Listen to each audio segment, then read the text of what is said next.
सोमवार की अगर प्रदोष पड़ती है, बहुत ध्यान से सुनना महाराज, सोमवार की प्रदोष पड़ती है तो शंकर भगवान कैलाश पर निवास करते हैं। मंगलवार की प्रदोष पड़ती है तो शिव काशी में निवास करते हैं। बुधवार की प्रदोष पड़ती है तो शिव रजत भवन में निवास करते हैं। गुरुवार की प्रदोष पड़ती है तो शिव गंगा के स्थल पर निवास करते हैं।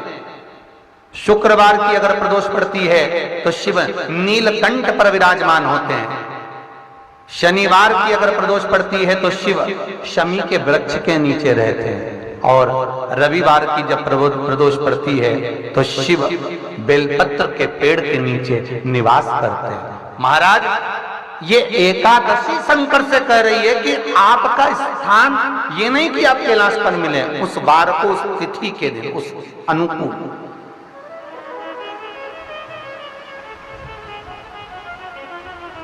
हमारे यहां कहते हैं सोमवार की जो प्रदोष पड़ती है वो इच्छा पूर्ति करती है। मंगलवार की प्रदोष रोग से मुक्ति देती है।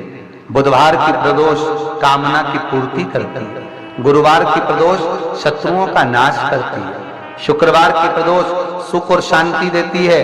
शनिवार की प्रदोष संतान का सुख देती है। और रविवार की प्रदोष जो काम दुनिया में कोई नहीं कर सकता वो अचूक फल की प्राप्ति रविवार की प्रदोष करा देती है। महाराज, ऐसी प्रदोषों का नियम वर्णन किया चाहिए। भगवान कहते ठीक है, तू थोड़ी देर खड़ी हो। एकादशी सम्मुख खड़ी हुई। पार्वती जी ने जिस अंगुष्ठ का जल पीने के लिए लिया था हाथ में, बस पीने ही वाली थी, शंकर भगवान ने वही हाथ में जल लेकर एकादशी के हाथ में उसको देकर कहा, ले, ये मेरे द्वारा निर्मित एक व्रत है जिसे त्रयोदशी के दिन तूने मांगा है, मैं तुझे देता हूं।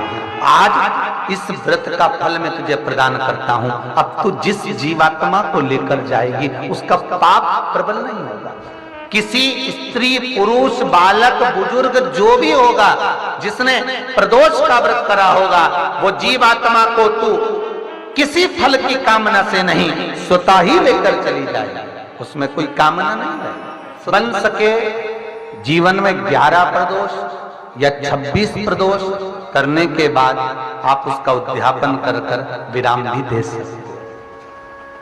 पर जीवन में एक बार प्रदोष का व्रत मौका मिले, जिस कामना से जिस दिन का भाव आपके मन में आए कि मुझे रोग से मुक्ति पाना है तो ये प्रदोष मुझे करना है, मैं रोग मुक्ति के लिए, हम मंगल, जो भी आपके मन में आ रहा है, संतान प्राप्ति के लिए शनिचरी प्रदोष, आप उसका स्मरण करें। फिर लिखा शिव महापुराण में, बड़ा सुंदर लिखा विद्या जी ने, मान लो आप प्रदोष का व्रत नहीं कर सकते, आप अगर व्रत नहीं कर सकते तो प्रदोष के दिन, प्रदोष काल में शाम का समय सूर्य अस्त का कुछ पल, कुछ घड़ी के पहले से लेकर बाद तक का प्रदोष काल के अंतर्गत आप शंकर जी के मंदिर में जाकर 1 लोटा पानी, 5 बेलपत्र भी अगर समर्पित करते हैं तो संपूर्ण प्रदोष का फल आपके भाग्य में प्रबल हो जाए। शिव महापुराण में इसका